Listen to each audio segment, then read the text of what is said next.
नमो अरिहंताणं नमो सिद्धाणं नमो आयर्याणं नमो वज्रायाणं नमो लोये सव्वसाहुणम् ईशो पंचनमुकारो सव्वभावपणासनो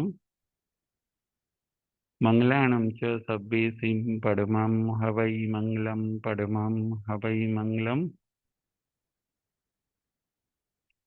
ओम शांति शांति शांति। श्रमण भगवान महावीर स्वामीना चरण कमळमां तथा सद्गुरुदेवना चरण कमळमां तथा उपकारी सर्व संत सतीजीना चरण कमळमां आपણા સૌના અવિરામ ભાવભર્યા વંદન।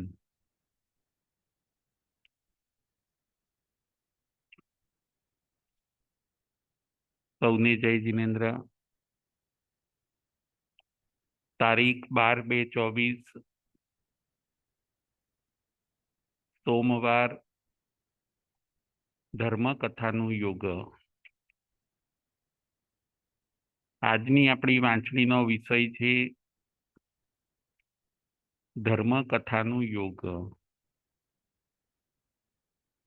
કથાના માધ્યમે આપણે ધર્મ અને તત્વને સમજીશું। આજની કથા છે મેઘકુમારની કથા। કથાનું નામ છે મેઘકુમાર। એ મેઘકુમાર કોણ હતા? પૂર્વભવમાં કોણ હોય છે? શું કર્યું? કેવી રીતે આત્માનો વિકાસ કર્યો અને કેવી રીતે પોતે એકાવતારી બને છે, એ આજની કથામાં આપણે જોઈશું। કથાનું નામ છે મેઘકુમાર। મેઘકુમારની કથા ઘણા લોકો જાણતા હશે અને ઘણા લોકોને જાણતા નહીં હોય, પરંતુ બંનેને આજની કથા સાંભળવા જેવી છે, સમજવા જેવી છે। જે જાણતા હશે એને પણ આજના સત્સંગમાં, આજની વાંચણીમાં કંઈક નવું જાણવા મળશે। આજની કથાનો સાર છે કે શુભ ભાવમાં સ્થિર રહીએ અને શુભ ભાવનો ચમત્કાર। મેઘકુમારનું કથાનક। મેઘકુમારની કથા, એનો સાર એ છે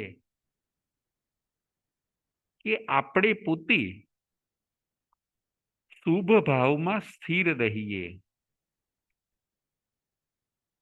અને શુભ ભાવનો ચમત્કાર, એ સારને આજે આપણે જોવાનો છે। કથાનું નામ છે મેઘકુમાર। મેઘકુમારનો પૂર્વભવ।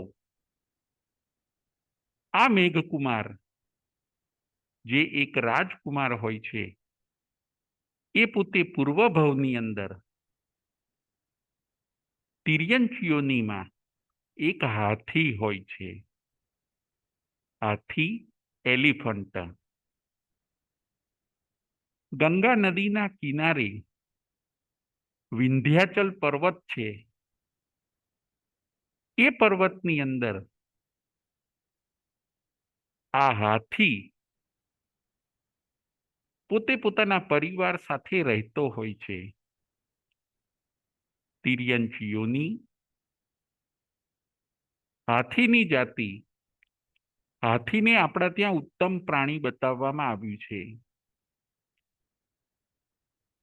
જે સંઘની પંચેન્દ્રિય છે, સંઘની પંચેન્દ્રિય તિર્યંચો, એ પણ મનુષ્યની જેમ બધું સમજી શકે છે. તિર્યંચ પંચેન્દ્રિય માત્ર આપણી જેમ બોલી શકતા નથી, બાકી એમને પણ મન હોય છે, એ બધું સમજી શકે છે. આપણા ત્યાં બતાવ્યું કે તિર્યંચ પોતે પણ વિકાસ કરીને 5મા ગુણસ્થાનક સુધી જઈ શકે છે. તિર્યંચ જાતિની અંદર પણ સારા સારા જીવો હોય છે, હળુકર્મી જીવ હોય છે. આ મેરુપ્રભ હાથી એ તિર્યંચ યોનિમાં છે, પર્વતની હાડમાળાઓમાં ફરે છે, જંગલમાં પોતે અહીં તહીં ભમે છે, સાથે એનો મોટો બધો પરિવાર છે. તિર્યંચને પણ 4 સંજ્ઞાઓ હોય છે. તિર્યંચને પણ 8 કર્મ હોય છે.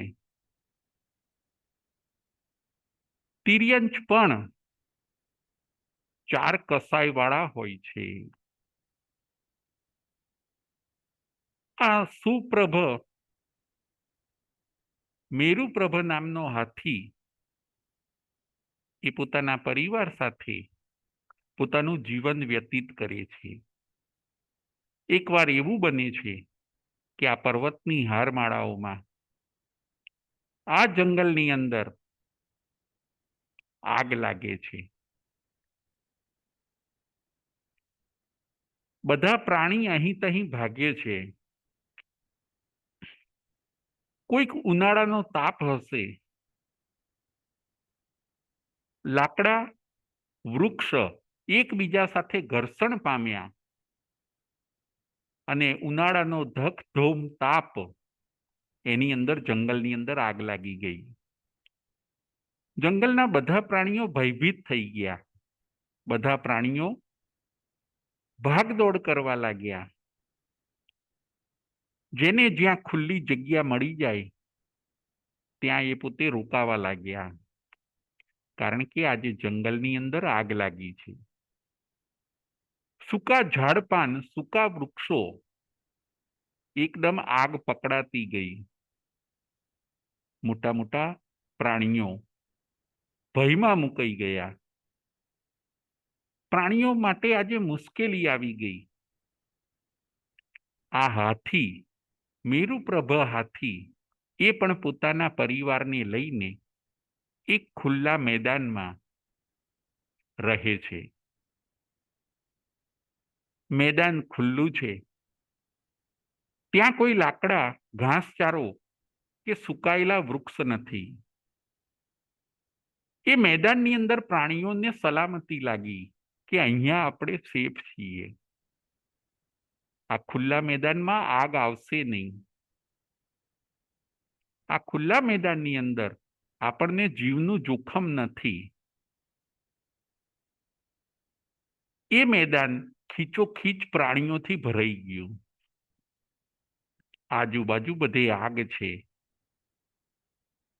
મેદાનની આજુબાજુ બધે અગ્નિની જ્વાળાઓ છે.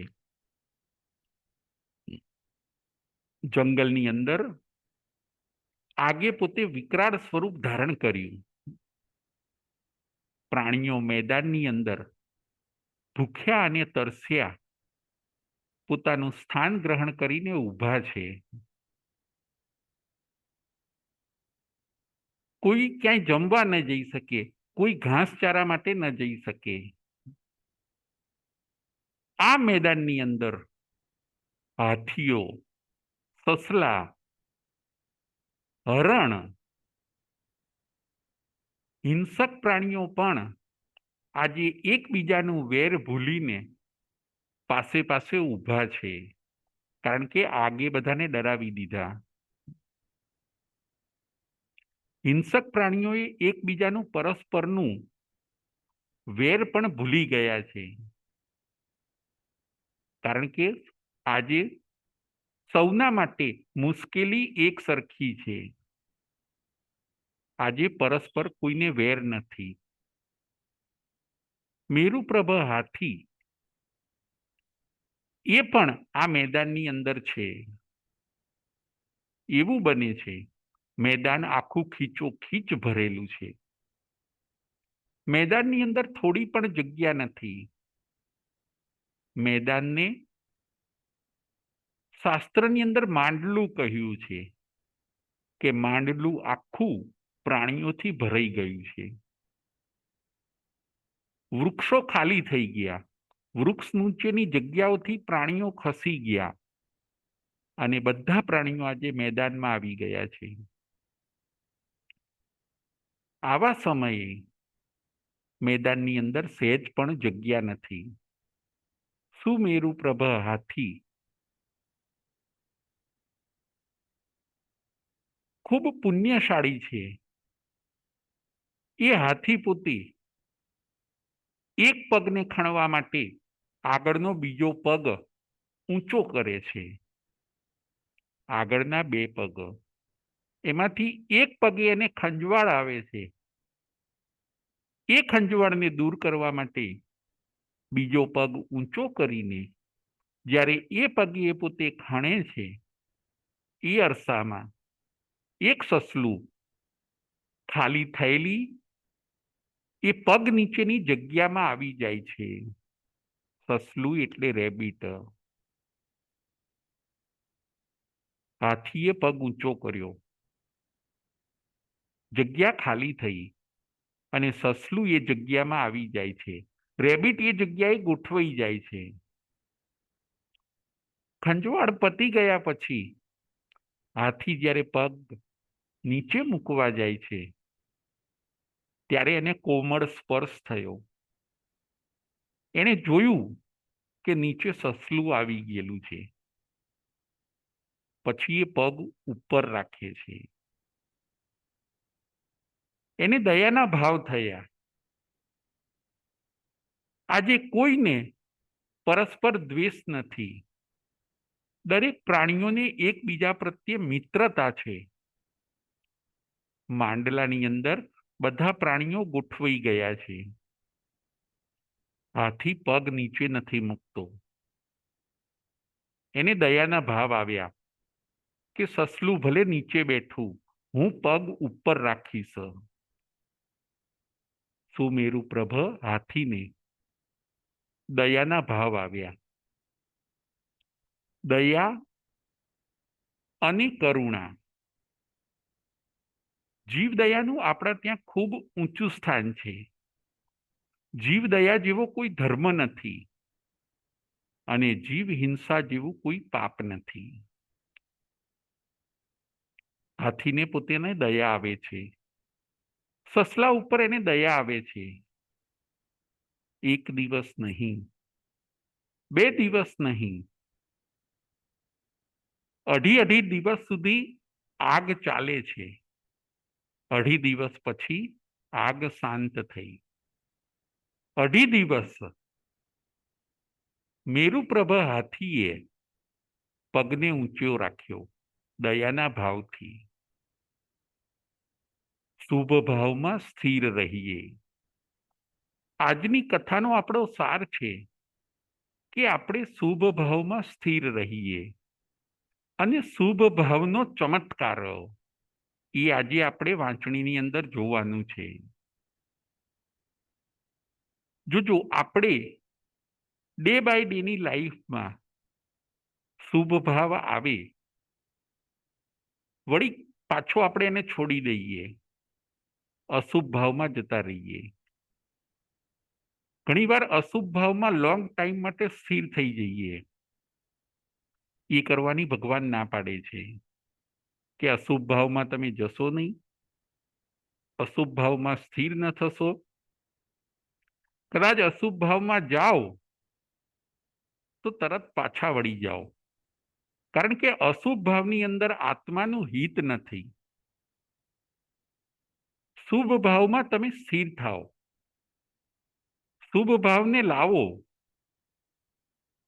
શુભ ભાવ જતો રહે તો પણ એને લાવો તમે શુભ ભાવમાં, સારા સારા ભાવોમાં, સારા થિંકિંગમાં આત્માનું હિત છે.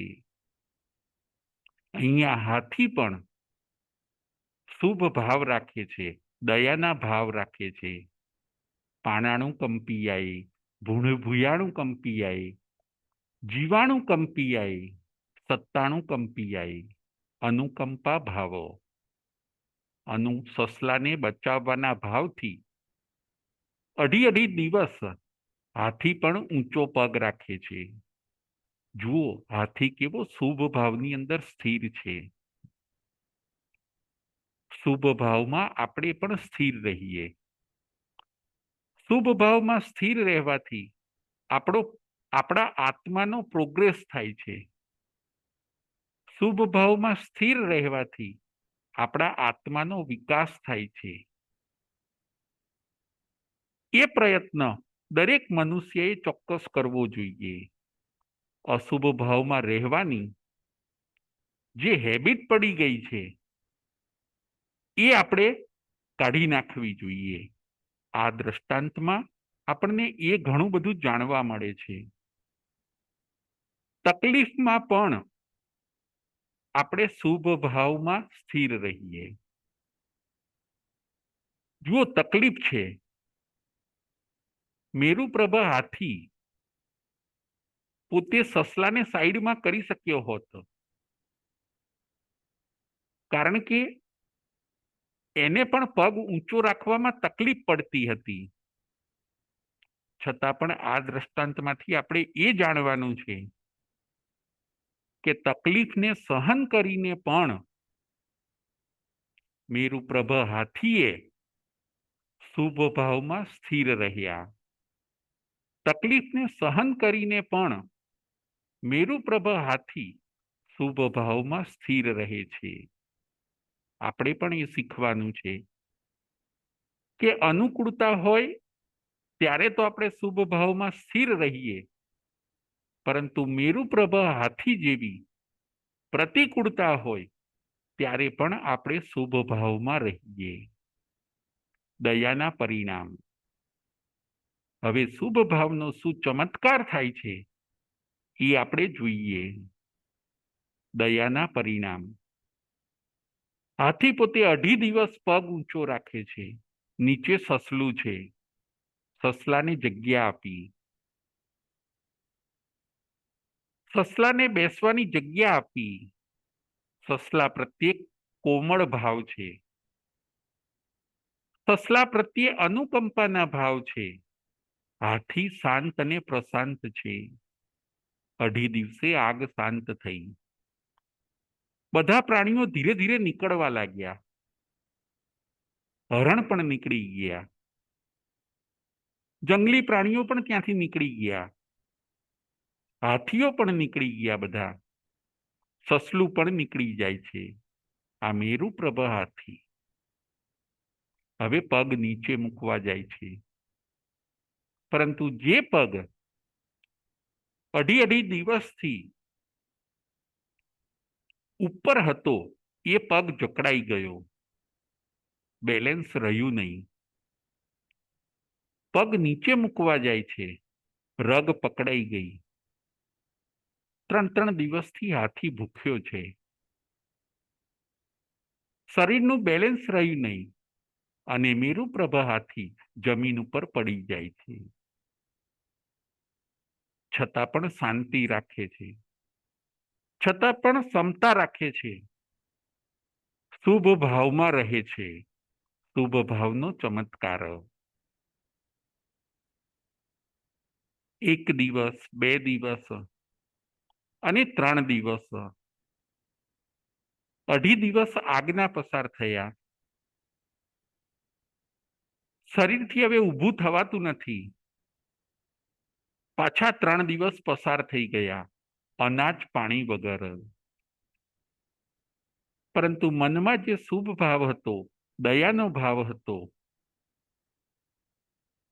જીવ પ્રત્યે જે પ્રેમનો ભાવ હતો, શાસ્ત્રકાર એમ કહે છે કે એ અનુકંપાના ભાવથી એ પોતે સમ્યક દર્શનની પ્રાપ્તિ કરે છે. સમ્યક દર્શન. સમ્યક દર્શન જે મોક્ષનો દ્વાર છે, સમ્યક દર્શન જે મોક્ષનું ગેટ છે, એને એ પોતે પ્રાપ્ત કરે છે. અંદર સાચો આનંદ છે,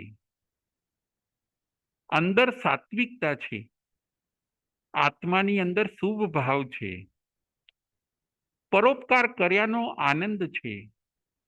તું મેરુ પ્રભ હાથી, એ પોતે સમતા રાખે છે. સમ્યક દર્શનની પ્રાપ્તિ થઈ. સમ્યક દર્શનના આપણા ત્યાં 5 લક્ષણ બતાવ્યા છે.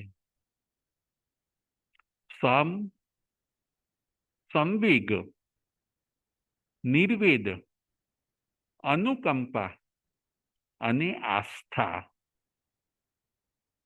ફરીથી સમ્યક દર્શનના આપણા ત્યાં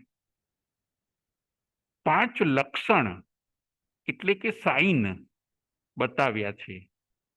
નંબર 1 સમ, નંબર 2 સંવેગ, નંબર 3 નિર્વેદ, નંબર 4 અનુકંપા અને નંબર 5 આસ્થા. આપણામાં સમકિત છે કે નહીં એ ખબર કેવી રીતે પડે? તો કે આ 5 લક્ષણોથી ખબર પડે કે આપણામાં સમકિત છે કે નહીં. એ 5 લક્ષણ ઉપર આપણે થોડોક વિચાર કરીએ. સમ એટલે શું? સમ એટલે સમભાવ. મિત્ર પ્રત્યે કે શત્રુ પ્રત્યે સરખો ભાવ, એને કહેવાય છે સમ. સુખમાં કે દુઃખમાં આપણે સમભાવ રાખીએ, એને કહેવાય સમ. કોઈ માન આપે કે અપમાન કરે, આપણે જો સમ રહીએ, સમભાવ રાખીએ, તો એને કહેવાય છે સમ. સમકિતી જીવ આવો સમભાવ રાખી શકે. એ બહુ મન ઉપર ન લે, એ બહુ વિષયને ગંભીર ન બનાવી દે, એ સવડું વિચારે. માન અને અપમાનને સમભાવથી સહન કરી લે. ગરીબી અને અમીરીને સમભાવથી સ્વીકારે. સમ એ પહેલું લક્ષણ છે સમ્યક દર્શનનું. સમ. બીજા નંબરનું લક્ષણ છે સંવેગ. સંવેગ એટલે મોક્ષની અભિલાષા. જો કોઈનામાં તમે મોક્ષની અભિલાષા જુઓ, મોક્ષે જવાની તાલાવેલી જોવો, તો ચોક્કસ એનામાં સમ્યક દર્શન છે એ વાત નક્કી થઈ. મોક્ષે જવાની અભિલાષા, એનું નામ સંવેગ. ત્રીજા નંબરનું લક્ષણ છે નિર્વેદ. નિર્વેદ એટલે ભોગો પ્રત્યે ઉદાસીનતા. ચક્રવર્તીઓ હોય, તીર્થંકરો હોય, એ લોકોને ભોગો પ્રત્યે ઉદાસીનતા હોય છે. પ્રચુર માત્રામાં એમની પાસે ભોગ હોય, છતાં જરૂરિયાત પ્રમાણે એનો ઉપયોગ કરે, પરંતુ એ ભોગમાં આસક્તિ ન રાખે. ભોગમાં આસક્તિ ન હોય એને કહેવાય છે નિર્વેદ. આ છે ત્રીજા નંબરનું લક્ષણ સમ્યક દર્શનનું. ચોથા નંબરનું લક્ષણ છે અનુકંપા. 5 લક્ષણોમાં આ લક્ષણ શ્રેષ્ઠ છે, અનુકંપા. પ્રાણીઓ પ્રત્યે અનુકંપા, ગરીબો પ્રત્યે અનુકંપા, દુઃખી પ્રત્યે અનુકંપા,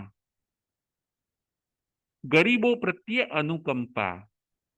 અનુકંપા ભાવ જો આપણને આવે તો માનવું આપણે કે આપણામાં સમ્યક દર્શન છે. જો અનુકંપા ભાવ ન આવે તો હજી આપણે પણ મિથ્યાત્વી જ છીએ. દુઃખીના દુઃખને જોઈને આપણને અનુકંપા આવવી જોઈએ. આ મેરુપ્રભ હાથી, એને સસલા પ્રત્યે અનુકંપા ભાવ થાય છે અને એના કારણે એ પોતે સમ્યક દર્શન પામે છે. અનુકંપા. આ હતું ચોથા નંબરનું લક્ષણ. અને પાંચમા નંબરનું લક્ષણ છે આસ્થા. આસ્થા એટલે શ્રદ્ધા, આસ્તિકતા એ પાંચમા નંબરનું લક્ષણ છે સમ્યક દર્શનનું.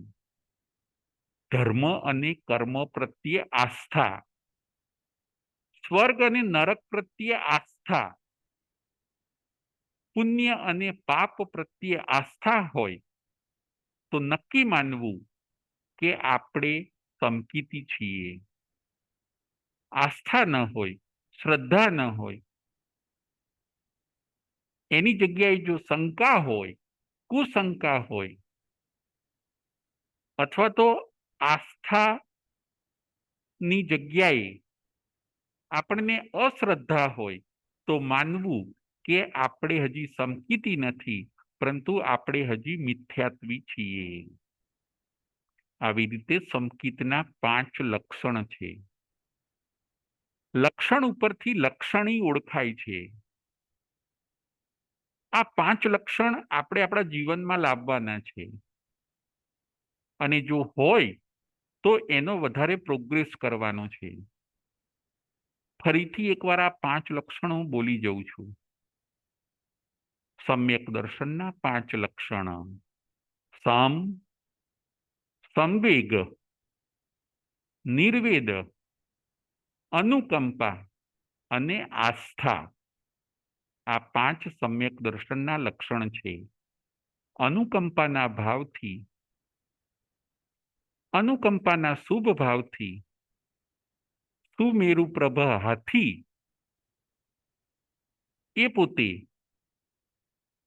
3 દિવસ શાંતિથી રહીને સમ્યક દર્શનની પ્રાપ્તિ કરે છે અને એ જ સમ્યક દર્શનની હાજરીમાં ને હાજરીમાં એ પોતે મૃત્યુને પામે છે. શુભ ભાવમાં જો મૃત્યુ થાય તો આપણો આત્મા ઊંચી ગતિમાં જાય છે. માટે શુભ ભાવમાં સ્થિર રહીએ. શુભ ભાવમાં મૃત્યુ થાય તો સારું. સંકિતની હાજરીમાં મૃત્યુ થાય તો સારું અને વ્રતની હાજરીમાં જો આપણું મૃત્યુ થાય તો સારું. એનાથી આપણને ઊંચી ગતિ મળે છે. સંકિત અને વ્રતની હાજરીમાં જો મૃત્યુ થાય તો ઊંચી ગતિ અથવા તો એનાથી પણ પરમ ગતિ જીવને મળે છે. 3 વસ્તુ બહુ ઇમ્પોર્ટન્ટ છે: શુભ ભાવ, સંકિત અને વ્રત. આપણો ઉપયોગ, આપણો ફોકસ આ 3માં હોવું જોઈએ, તો આપણે ચોક્કસ આપણા આત્માનું કલ્યાણ કરી શકીશું. આપણે જો અશુભ ભાવમાં હઈશું, સંકિતના બદલે મિથ્યાત્વમાં હઈએ અને વ્રતના બદલે જો અવ્રતમાં હઈએ તો પછી આપણો આત્મા દુર્ગતિનો મહેમાન બને છે. શુભ ભાવમાં રહીએ. અને શુભ ભાવનો ચમત્કાર મેઘકુમારના દ્રષ્ટાંતથી આજે આપણે આ વસ્તુ જોવાની છે. અશુભ ભાવને આપણે છોડી દઈએ. મિથ્યાત્વ, અશુભ ભાવ, મિથ્યાત્વ અને અવ્રત એમાં આપણે ન રહીએ. અહીંયા 3 દિવસ પસાર થઈ ગયા. સુમેરુપ્રભ હાથી સંકિતની હાજરીમાં મૃત્યુ પામે છે અને હવે જુઓ શુભ ભાવનો ચમત્કાર, સંકિતનો ચમત્કાર.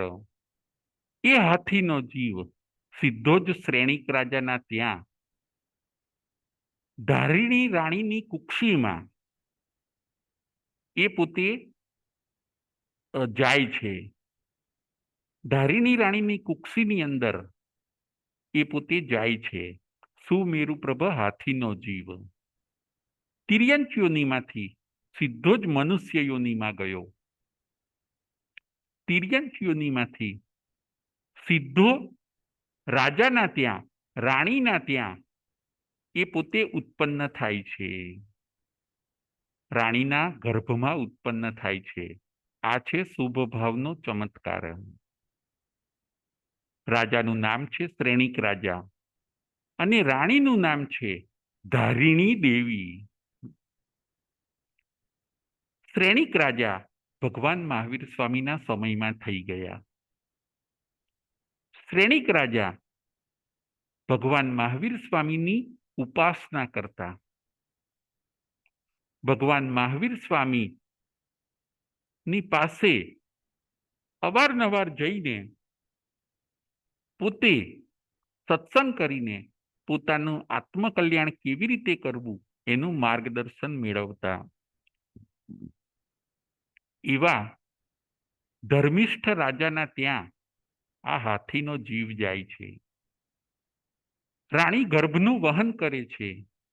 1.25 માસ 9.25 મહિના થવા પર પુત્ર રૂપે આ હાથીનો જીવ જન્મે છે. રાજા રાણી એનું નામ આપે છે મેઘકુમાર. ખૂબ તેજસ્વી બાળકનો જન્મ થયો. એનું નામ પડ્યું મેઘકુમાર. લાલન પાલન થયું. રાજકુમારનો ઉછેર થયો. વૈભવ અને વિલાસની વચ્ચે આ રાજકુમાર પોતે મોટા થાય છે. 8 કન્યાઓ સાથે એમના વેવિશાળ થયા. દુઃખ શું છે, તકલીફ શું છે, એ જેને ખબર નથી. એવું વિશિષ્ટ પુણ્ય બાંધ્યું છે હાથીના ભવની અંદર.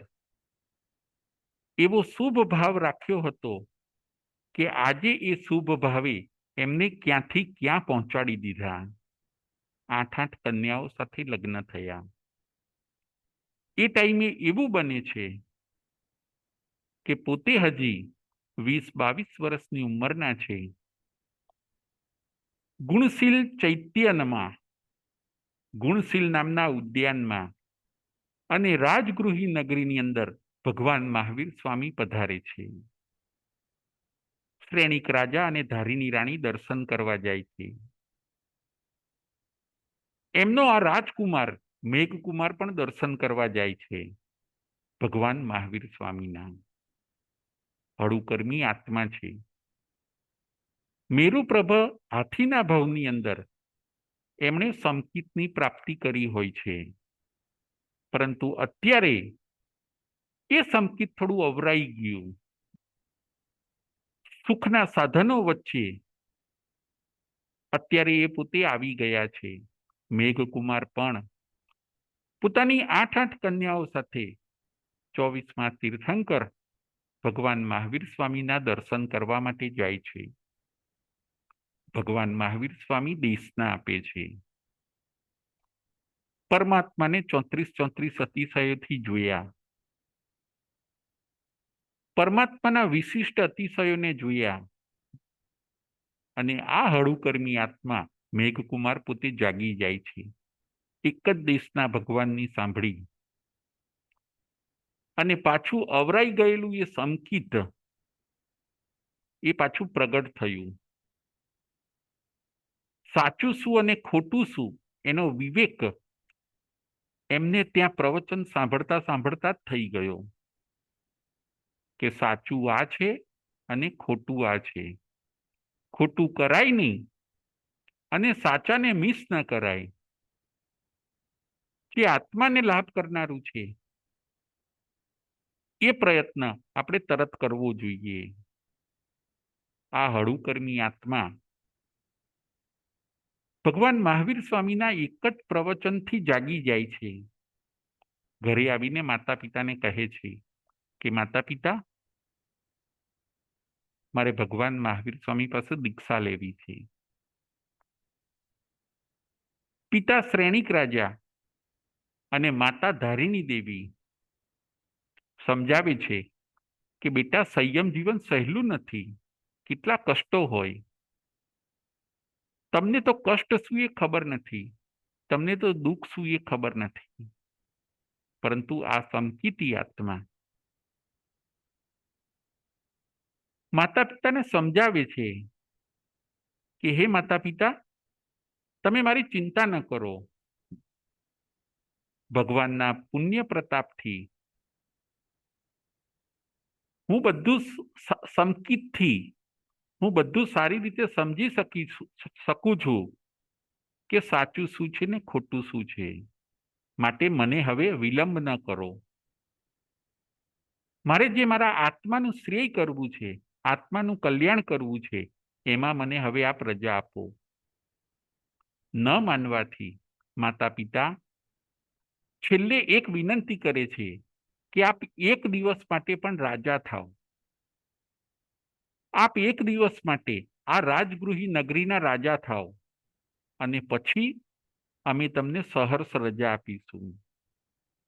મેઘકુમાર એકને રાજ તિલક કરીને રાજગૃહી નગરીના એક દિવસના રાજા બનાવે છે. માતા પિતાને સંતોષ આપ્યા પછી માતા પિતાને પોતાના વૈરાગ્યની પાક્કી પ્રતીતિ કરાવ્યા પછી હવે મેઘકુમાર ભગવાન મહાવીર સ્વામી પાસે દીક્ષા લે છે.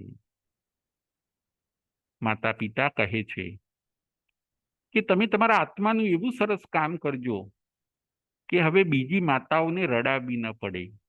માતા ધારિણી રડતા રડતા કહે છે કે હે મારા લાડલા રાજકુમાર, તમે તમારા આત્માનું એવું સરસ કામ કરજો કે મારી જેમ બીજી માતાઓને રડાવી ન પડે. જન્મમાંથી હવે તમે અજન્મ દશાને પ્રાપ્ત કરજો. તારણહાર તીર્થંકર પરમાત્માનું સાનિધ્ય જે પ્રબળ પુણ્યશાળી હોય એને મળે છે. અમે ખુશ છીએ. તમે ખુશીથી પરમાત્મા ભગવાન મહાવીર સ્વામી પાસે દીક્ષા લો. માતા ધારિણી અને પિતા શ્રેણિક રાજા મેઘકુમારને રજા આપે છે. જુઓ શુભ ભાવનો ચમત્કાર. આજની કથાનો સાર એ છે કે આપણે શુભ ભાવમાં રહીએ અને શુભ ભાવનો ચમત્કાર. હાથી પોતે શુભ ભાવમાં રહે છે તો સંકિત પામે છે. સંકિત પામ્યા પછી મનુષ્ય જન્મ પામે છે, એ પણ રાજાના ત્યાં. રાજકુમાર બન્યા પછી ત્યાંથી આગળ ભગવાન મહાવીર સ્વામીના સત્સંગમાં આવે છે, અને એનાથી પણ આગળ વધીને ભગવાન મહાવીર સ્વામી પાસે દીક્ષિત થાય છે. આ છે શુભ ભાવનો ચમત્કાર. શુભ ભાવમાં રહીએ અને શુભ ભાવનો ચમત્કાર. ભગવાન મહાવીર પાસે દીક્ષા થઈ ગઈ મેઘકુમારની. ભગવાન એમને દીક્ષા આપે છે. પ્રથમ રાત્રિએ મેઘકુમારનો સુવાનો નંબર છેક છેલ્લે આવ્યો. આપણા ત્યાં વિનયનો માર્ગ છે. રાત્રે ભગવાન ના સાધુઓ જે સ્થવિર હતા એ બધાએ સૌનો સંથારો કર્યો. બધા નીચે સૂઈ ગયા એક પછી એક. એ સમયે ભગવાન મહાવીર સ્વામી પાસે 500 સાધુઓ હોય છે. પહેલા વડીલો પથારી કરે, પછી એનાથી નાના, પછી એનાથી નાના, એવી રીતે બધા પથારી કરતા ગયા.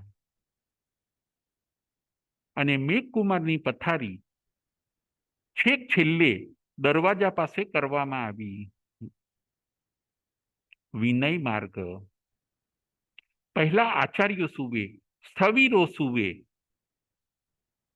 પછી નવદીક્ષિત એવા મેઘકુમારનો વારો આવ્યો. એમની પથારી છેક દરવાજા પાસે. રાત્રે બધા સાધુઓ નિદ્રામાં સૂઈ ગયા, પરંતુ દરવાજા પાસે અમુક સાધુઓની અવર જવર થતી. કોઈક રાત્રે દરવાજા પાસેથી પાસ થાય, લઘુ નીતિ માટે, વડી નીતિ માટે દરવાજે પાસેથી પાસ થાય તો એમનો પગ મેઘકુમારની પથારીને અડે.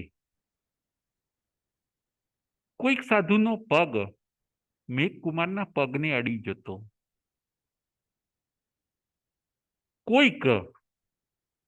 કોઈક વાર મેઘકુમારને પગ સંકોચવા પડતા. કોઈક વાર મેઘકુમાર મુનિને હાથ સંકોચવા પડતા હતા. રાત્રે તકલીફ પડવા માંડી, કારણ કે પથારી છેક દરવાજા પાસે હોય છે. શાસ્ત્રમાં પથારીને સૈયા કીધી. સૈયા એટલે મુનિને સુવાનું સાધન. મેઘકુમારને સૈયાનો પરિસર આવ્યો. કોઈ વાર પથારીની અંદર રજ ઉડીને આવે.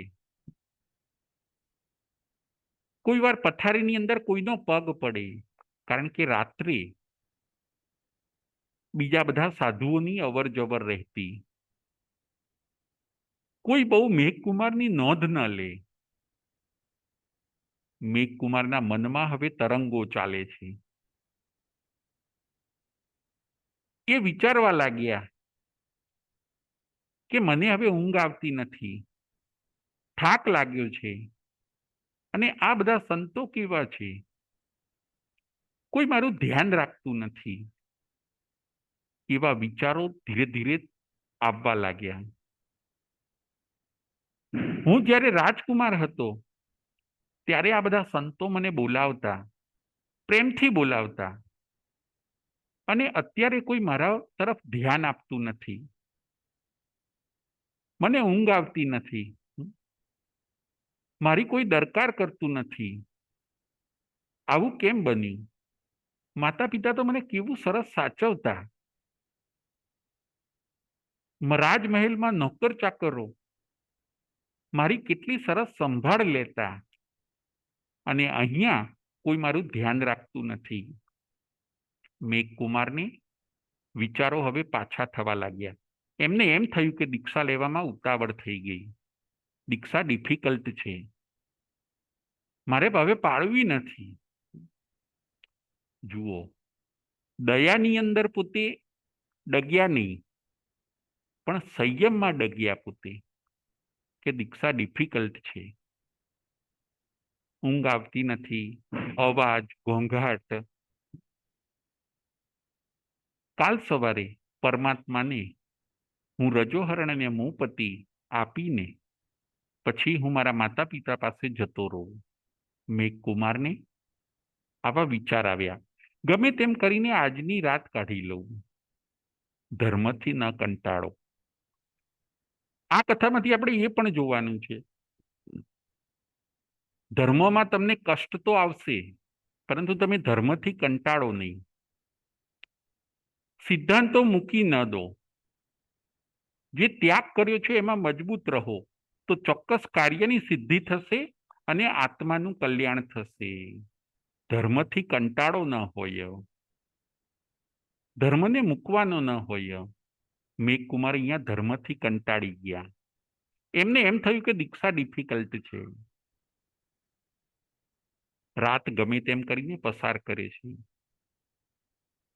સૂર્યોદય થતા પ્રતિક્રમણ કર્યા પછી ભગવાન મહાવીર સ્વામી પાસે જાય છે, અને ભગવાન મહાવીર સ્વામી ને વંદન અને નમસ્કાર કરે છે. ભગવાન મહાવીર સ્વામી કેવળ જ્ઞાન અને કેવળ દર્શનના ધારક છે. હજી મેઘકુમાર કંઈ કહે એ પહેલા જ ભગવાન મેઘકુમારને કહે છે કે હે મેઘ, તમને રાત્રે શું આવા વિચાર આવ્યા? તમને રાત્રે શું આવા વિચાર આવ્યા કે દીક્ષા એ ડિફિકલ્ટ છે? તમે દીક્ષામાં નાસીપાસ થયા. આ તમારી દ્રઢતા છે, આ તમારી વીરતા છે. તમને રાત્રે આવા આવા વિચાર આવ્યા? મેઘકુમાર કહે છે કે હા ભગવાન, રાત્રે મને એવા વિચાર આવ્યા કે આ સંયમ જીવનમાં કષ્ટ ઘણું છે, કદાચ આ હું નહીં પાડી શકું, એટલે મને દીક્ષા છોડવાના વિચાર આવ્યા. ભગવાન એમને સમજાવે છે કે જેમ તમે હાથીના ભવમાં દયાના ભાવ ન છોડ્યા, એમ અહીંયા તમે સંયમના ભાવ પણ ન છોડો. તમે આત્મકલ્યાણની ખૂબ નજીક છો.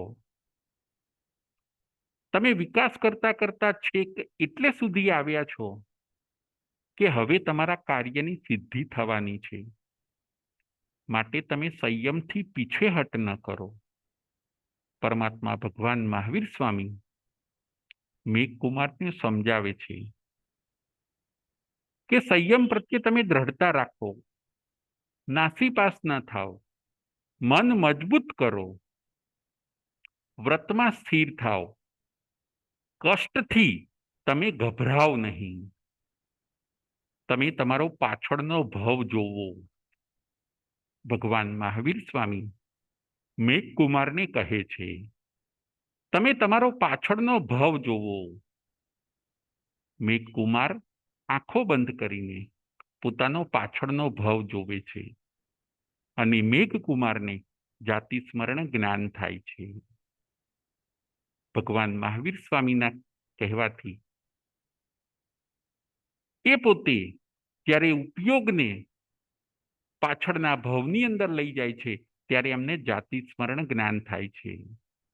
ભૂતકાળનો ભવ દેખાય છે. ભૂતકાળના ભવની અંદર પોતે હાથી હોય છે એ દેખાય છે. ભૂતકાળના ભવની અંદર કષ્ટ સહન કરીને જે સસલાની દયા પાડી એ એમને દેખાય છે. જાતિ સ્મરણ જ્ઞાનમાં શું દેખાય?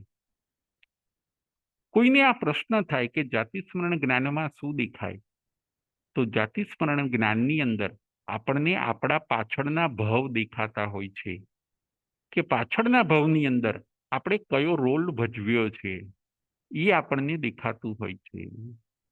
મેઘકુમારે બધું જોયું કે મેં કષ્ટ સહન કર્યું, આગ લાગી, 2.5 દિવસ આગ રહી, 3 દિવસ મેં ભૂખ તરસ વેઠી, સહન કર્યું અને ત્યાંથી મારો જીવ શ્રેણિક રાજાના ત્યાં આવ્યો.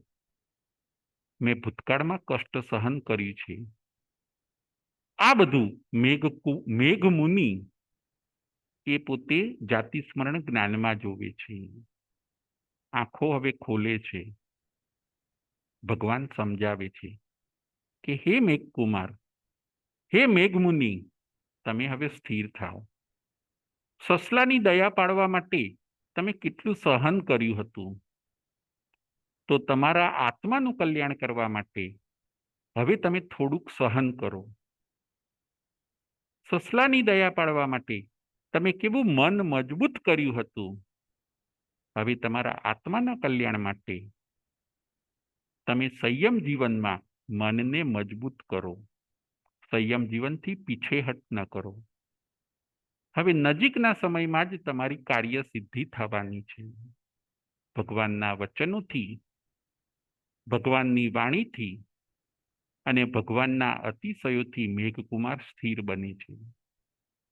એ પોતે તરત જ સ્થિર થઈ જાય છે કે વાત સાચી છે, મેં કષ્ટ તો આવવાનું, થોડી ઘણી તકલીફ આવશે, પરંતુ મને આગળ મારા આત્માને લાભ ઘણો છે. આ હળુકર્મી આત્મા તરત સ્થિર થઈ જાય છે. સંયમ જીવન પાછું પાડવા લાગે છે. જે રજોહરણ અને મૂપતિ ભગવાન મહાવીર સ્વામીને પાછી આપવા આવ્યા હોય છે, એ વિચારોની એ માફી માગે છે, આલોચના કરે છે અને સંયમ જીવનમાં સ્થિર થઈને 11 અંગનો અભ્યાસ કરીને, તપ અને જપ કરીને એ વિજય નામના પ્રથમ દેવલોકમાં દેવ બને છે, એકાવતારી બને છે. જુઓ શુભ ભાવનો ચમત્કાર. એક હાથી વિકાસ કરતા કરતા એકાવતારી બની જાય છે. અત્યારે મેઘમુનિનો જીવ પહેલું વિજય નામનું દેવલોક છે ત્યાં દેવ તરીકે છે, અને ત્યાંથી ચવી મહાવિદેહમાં જન્મ લેશે. મનુષ્ય જન્મને ધારણ કરી ફરી દીક્ષાને લઈને 8 કર્મનો ક્ષય કરીને એ પોતે મોક્ષે જશે. શુભ ભાવમાં રહીએ. અને શુભ ભાવનો ચમત્કાર. એક હાથીનો જીવ ક્યાંથી ક્યાં પહોંચી જાય છે. સત્ય એ સત્ય જ છે, શુભ એ શુભ જ છે. આ કથા એમ કે છે કે તમે શુભને મૂકી ન દો. જો તમે શુભને મૂકી દેશો તો તમારા આત્માની સલામતી નથી, પછી તમારી સેફટી નથી. જો તમે શુભને પકડી રાખશો, સંકિતને પકડી રાખશો અને વ્રતને પકડી રાખશો તો ચોક્કસ ઊંચી ગતિમાં જવાનું થશે. ત્યાંથી આગળ વધીને પરમ ગતિમાં જવાનું થશે. મેઘકુમારનું કથાનક. એક હાથીનો જીવ દયાનું પાલન કરતા કરતા ત્યાંથી કાળધર્મ પામીને શ્રેણિક રાજાના ત્યાં ઉત્પન્ન થાય છે. ત્યાંથી ભગવાન મહાવીર સ્વામીનું સાનિધ્ય પ્રાપ્ત કરે છે. ત્યાંથી એકાવતારી બની વિજય નામના દેવલોકમાં જાય છે, અને ત્યાંથી હવે એ પોતે મહાવિદેહ ક્ષેત્રમાં જઈને 8 કર્મનો ક્ષય કરી એ પોતે મોક્ષે જશે. આ છે શુભ ભાવનો ચમત્કાર. દિવસ દરમિયાનની આપણી લાઈફમાં ડે બાય ડે આપણે પણ અશુભ ભાવને તિલાંજલિ આપીએ. દયાના ભાવ, કરુણાના ભાવ, મૈત્રીના ભાવ, શુભ ભાવ એની અંદર આપણે પણ રમણતા કરીને આપણે આપણા આત્માનું કલ્યાણ કરીએ. એ આ દ્રષ્ટાંતમાંથી આપણે શીખવાનું છે.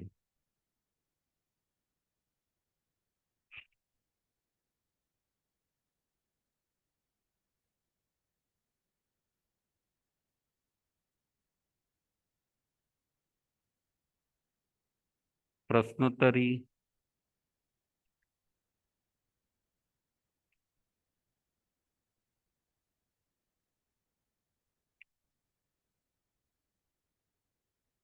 કોઈને પ્રશ્ન પૂછવા હોય તો રેઝ હેન્ડ કરશે.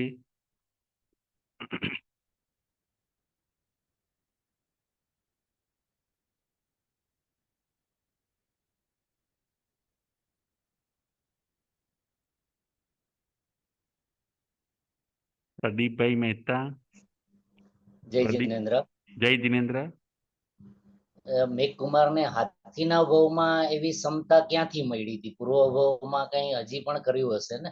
હા હા પ્રદીપભાઈ, એ શું છે કે પૂર્વભાવની અંદર એને કંઈ ને કંઈ કરતા આવ્યા હશે પોતે, તો એ સંસ્કારો અથવા તો એ શુભ ભાવ એમને તિર્યંચુનીમાં પણ રહ્યો કે એ પોતે સરસ અનુકંપા રાખી શક્યા જીવો પ્રત્યે.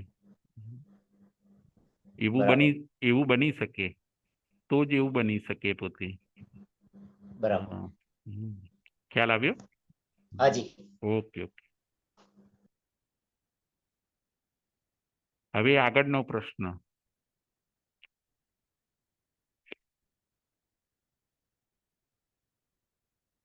મેરુપ્રભા હાથી કયા પર્વત ઉપર અને કઈ નદીની બાજુમાં હોય છે? મેરુપ્રભા હાથી કયા પર્વત ઉપર અને કઈ નદીની બાજુમાં હોય છે? પ્રદીપભાઈ મહેતા. જય જિનેન્દ્ર. જય જિનેન્દ્ર. વિંધ્યાચલ પર્વત અને ગંગા નદીના કિનારે. બહુ સરસ, બહુ સરસ. હવે બીજો પ્રશ્ન. આગ કેટલા દિવસ ચાલી? જંગલની અંદર જે આગ લાગી હોય છે એ કેટલા દિવસ ચાલી અને ક્યારે શાંત થઈ? આગ કેટલા દિવસ ચાલી અને ક્યારે શાંત થઈ? પ્રદીપભાઈ? 2.5 દિવસ સુધી ચાલી હમ અને બરાબર છે, બીજા 3 દિવસ પૂરું શાંત થતા લાગ્યું. બરાબર છે, બરાબર છે. બહુ સરસ, બહુ સરસ. હવે આગળનો પ્રશ્ન. આજની કથાનો સાર શું હોય છે? આજની કથાનો સાર શું છે? આજની કથાનો સાર.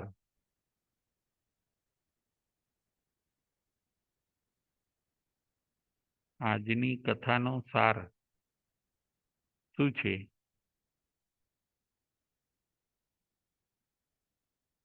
મેં 2 થી 3 વાર કીધું છે કે આજની કથાનો સાર એક તો આપણે કયા ભાવમાં રહીએ અને કયા ભાવનો ચમત્કાર, એ મેં 2 વસ્તુ કીધી છે. પ્રદીપભાઈ મહેતા?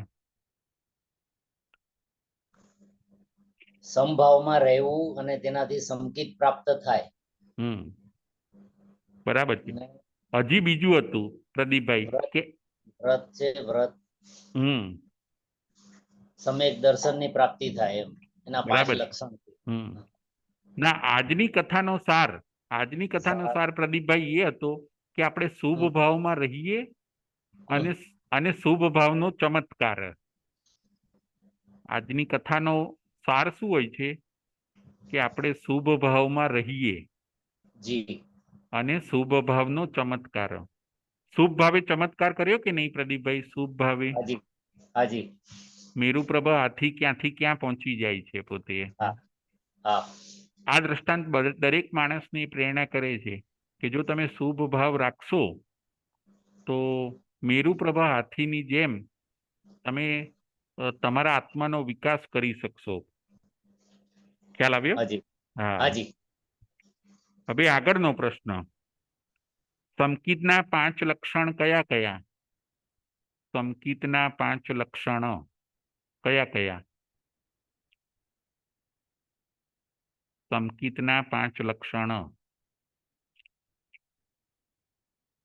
સંકિતના 5 લક્ષણ. પ્રદીપભાઈ મહેતા બોલો, અથવા કલ્પનાબેન લલિતભાઈ. કલ્પનાબેન લલિતભાઈ. કલ્પનાબેન લલિતભાઈ.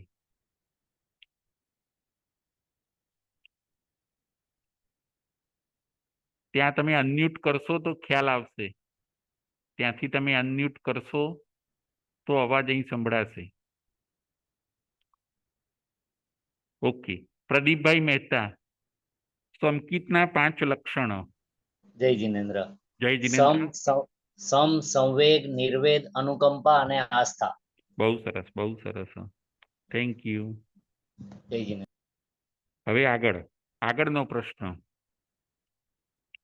મેઘકુમારને કયો પરિસહ આવ્યો? મેઘકુમારને કયો પરિસહ આવે છે? મેઘકુમારને કયો પરિસહ આવે છે? છેલ્લો પ્રશ્ન. મેઘકુમારને કયો પરિસહ આવે છે? પ્રદીપભાઈ મહેતા. જય જિનેન્દ્ર. જય દીક્ષા જિનેન્દ્ર. લીધા પછી દરેક સાધુઓ માટે જે પથારી કરે એમાં પોતે 500 સાધુઓની પથારી કરે અને પછી સૌથી છેલ્લે સુવાનું હોય. અને એ દરવાજા પાસે એકદમ એને સુવાનું હતું, એમાં બધાના હાલતા ચાલતા લઘુનીત વડીનીતમાં જાય તો બધાના હાલતા ચાલતા ક્યારેક હાથને લાગે, પગને લાગે, યસ. એ બધું દુઃખ સહન કરવું પડે. આખી રાત ઊંઘ ન થઈ. એટલે એમને કયો પરિસહ આવ્યો? તો કે સૈયાનો પરિસહ. સૈયાનો પરિસર. હા, હા, બરાબર. સૈયા એટલે પથારીનો પરિસહ. પથારી. હા, બરાબર. સૈયા. હા, રાઈટ. પછી આગળનો પ્રશ્ન. ભગવાનના કહેવાથી મેઘકુમારને કયું જ્ઞાન થાય છે? ભગવાન જ્યારે સમજાવે છે ત્યારે મેઘમુનિને કયું જ્ઞાન થાય છે? છેલ્લો પ્રશ્ન. પ્રદીપભાઈ મહેતા.